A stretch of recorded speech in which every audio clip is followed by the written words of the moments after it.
morning everyone. Today we are going to study Wordsworth that is written by V.S. Naples. See, this story is a first person narration. It means that it is narrated through the point of view of the narrator, that is a boy whom the protagonist of this story, who is V. Wordsworth, he called him by the name of Sonny. Now let's see. Three beggars called punctually every day at the hospitable houses in Mygill Street. Mygill Street, that is the location given here. Three beggars, they used to call punctually without a fail every day in the Mygill Street. At about 10, an Indian came in his dhoti and white jacket and we poured a tin of rice into the sack he carried on his back. Now the narrator is giving you the description of these beggars who used to come punctually without a fail to their houses. What he says is, at about 10, an Indian, he used to come in his white dhoti and jacket, that is the Indian garments. He used to come in that, and they used to give him pour a tin of rice, means a bowl of rice, into the sack, the pouch, the sachet that he carried on his back. At 12, an old woman came smoking a pipe and she got a cent. At about 12, an old woman used to come smoking a pipe and she used to receive a cent. Cent is a smaller chiller, that is a, you can say smaller currency, chiller type of thing. At 2, a blind man led by a boy called for his penny, and just after 2 hours, at about 2, a blind man used to come there and he used to call for his penny. Sometimes we had a rogue, that is knave.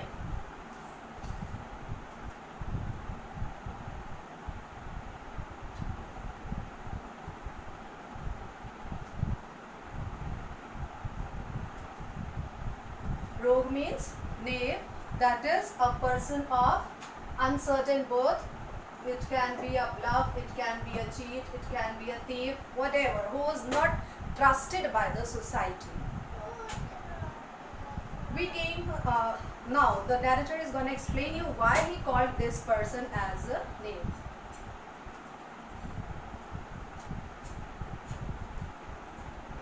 We gave him one day a man called and said he was hungry. Means this person who was a knave, he came one day and he said that he was hungry. We gave him a meal. He asked for a cigarette and wouldn't go until we had lit it for him.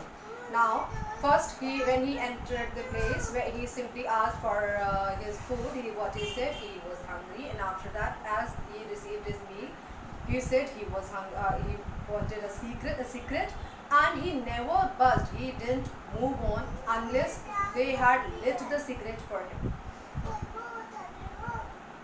That man never came again, and this person, he never returned. If he will return, the people are not gonna give even the food next time.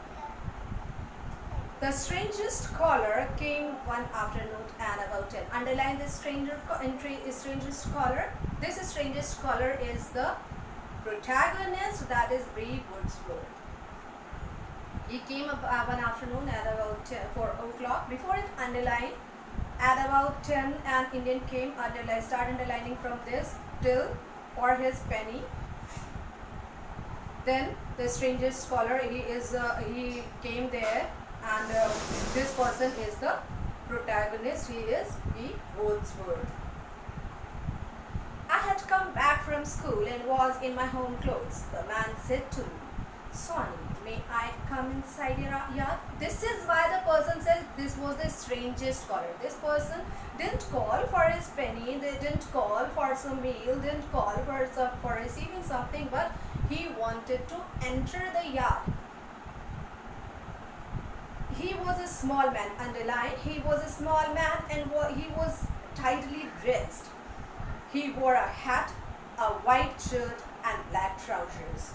This person, he was a short-heighted man, small man. He was a short-heighted man and he was very tightly dressed, very nicely dressed. How?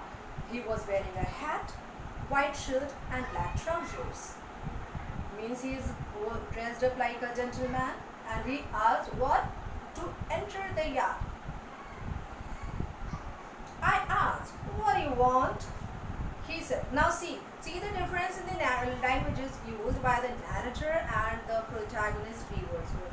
You will see that the narrator, he uses a wrong language, faulty English, whereas the narrator, the protagonist, he uses such a upgraded English that it doesn't even sound very natural. What he said here is, the narrator asked what you want, means he asked what the protagonist wanted. He said, I want to watch your bees. Underline this. This is the strange demand that, the second strange demand that he did. What he said, I want to watch your bees. We had 4 small gru palm trees, and they were full of uninvited bees. They had a small 4 small gru palm trees. Gru palm trees, that is a variety of palm trees. They had 4 palm trees there in their yard, and these trees were the house for the uninvited bees. I ran up the steps and shouted, Ma, it have a man outside here. He said he want to watch the bees. In such a condition, you will go in and call your mother and ask, tell what the person has asked you, and you will ask for the permission whether to grant it to the person or not. The narrator also did the same. He went in, he asked his mother. He told his mother first that there was a stranger and he wanted to come in and he wanted to watch the bees. My mother came out, looked at the man and asked in an unfriendly way, what you want. Now see, the mother entered and she simply asked in a very unfriendly, very straightforward tone, very unfriendly one, not so polite one. What she said, she simply asked what he wanted. The man said, I want to watch your bees. The same thing the man told to the mother also, that he wanted to watch their bees. His English was underlined. His English was so good, it didn't sound natural, and I could see my mother was worried. Now this man's English was so good that it didn't even sound natural. And at this, the mother was she looked quite worried at this. She said to me, stay here and watch him while he watched the bees. Now she simply turned to the narrator and she asked the narrator to stay there and watch the man until he is watching the bees. The man said, thank you, madam. You have done a good deed today. Now what the man said, he simply thanked the lady and he said, madam, you have done a very good deed today.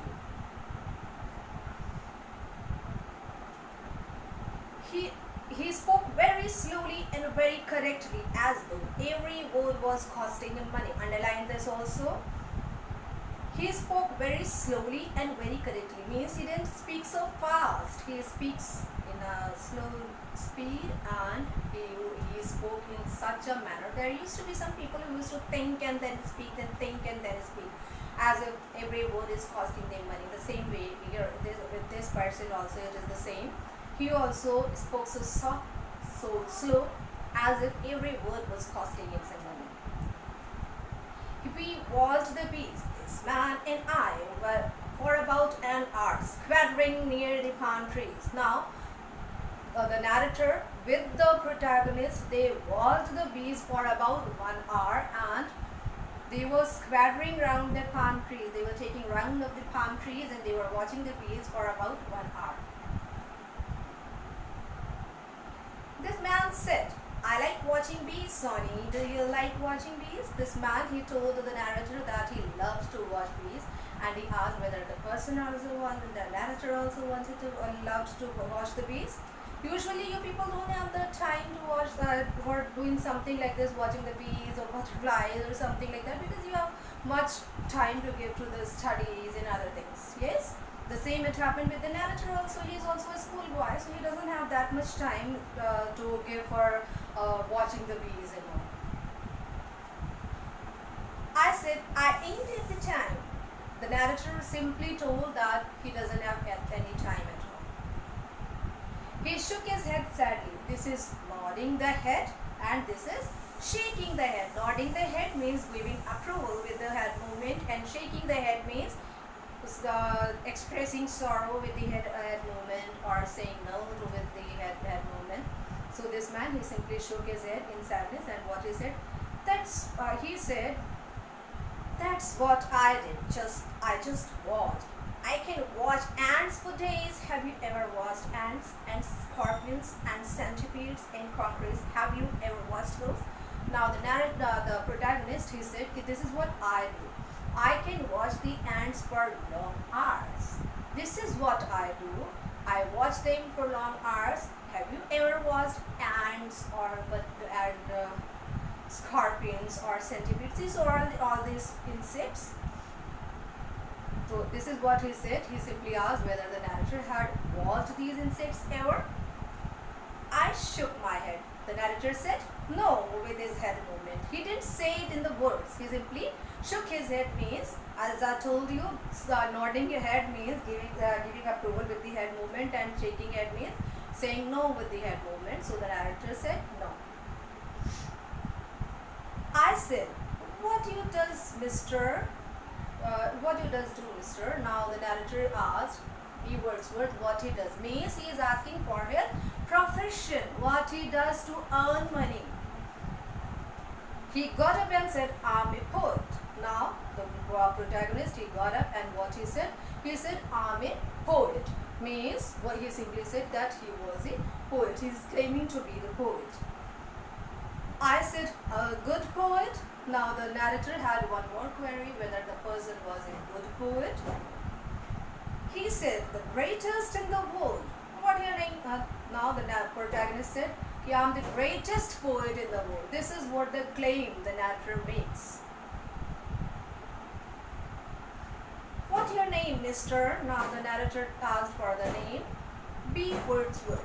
The protagonist has told the name. B for Bill. The narrator expressed his wish to know the full form of his name. What is it? B stands for Bill in your name. Black. Black Wordsworth. White Wordsworth was my brother. We share one heart. I can watch small flowers like the golden morning glory and cry. What is his? No. B doesn't stand for Bill. It stands for black. And white Wordsworth. See, when you see the title B. Wordsworth, you get reminded of W. Wordsworth, that is William Wordsworth. Yes, this is what he says. He simply says his name that was Black Wordsworth, and White Wordsworth was his brother, and they shared same heart. Means they had same feelings, same likings and dislikings. Means the Black Wordsworth also was a nature poet.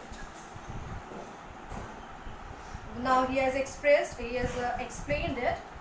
I can watch a small flower like the morning glory and cry. What he says? I can watch a small flower like a morning glory and I can cry for that. I said, why you just cry? Now the narrator asked why this man cries. Why? You will know when you grow up. Very good.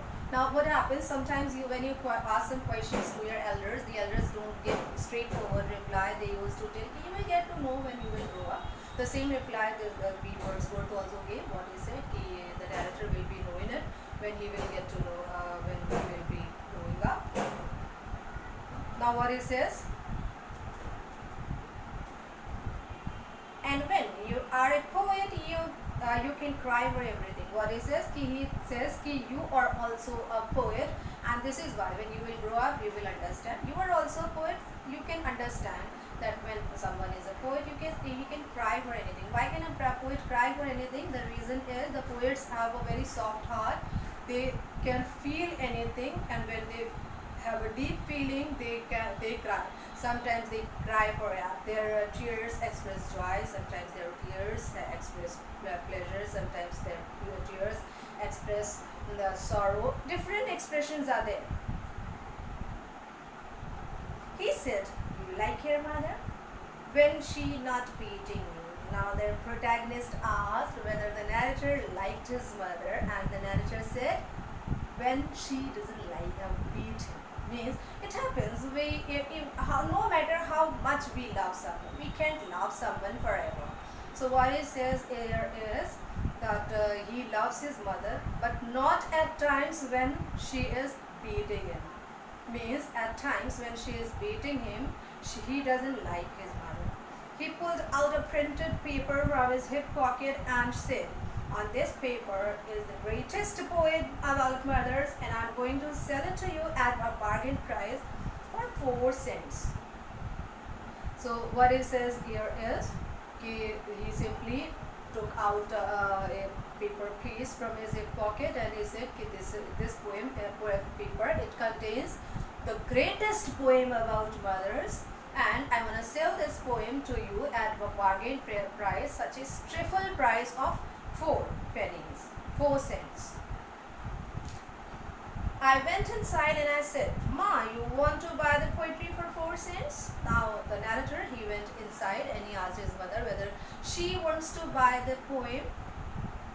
My mother said, "Tell that bastard man to haul his tail away from my yard." You hear?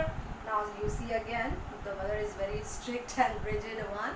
She, in a very unfriendly tone, in a accusing manner, she asked the man to step out of her yard. She simply told the narrator that he should throw the man out of his yard. I said to Wordsworth, "My mother says she ain't at 4 cents." But the narrator, he is not that rigid person, so he doesn't use that same words. He simply came to the man and he said, "My mother is saying she doesn't have that much money. She doesn't have 4 cents to give me." Wordsworth said, "It's the greatest poet's tragedy." So what he says, here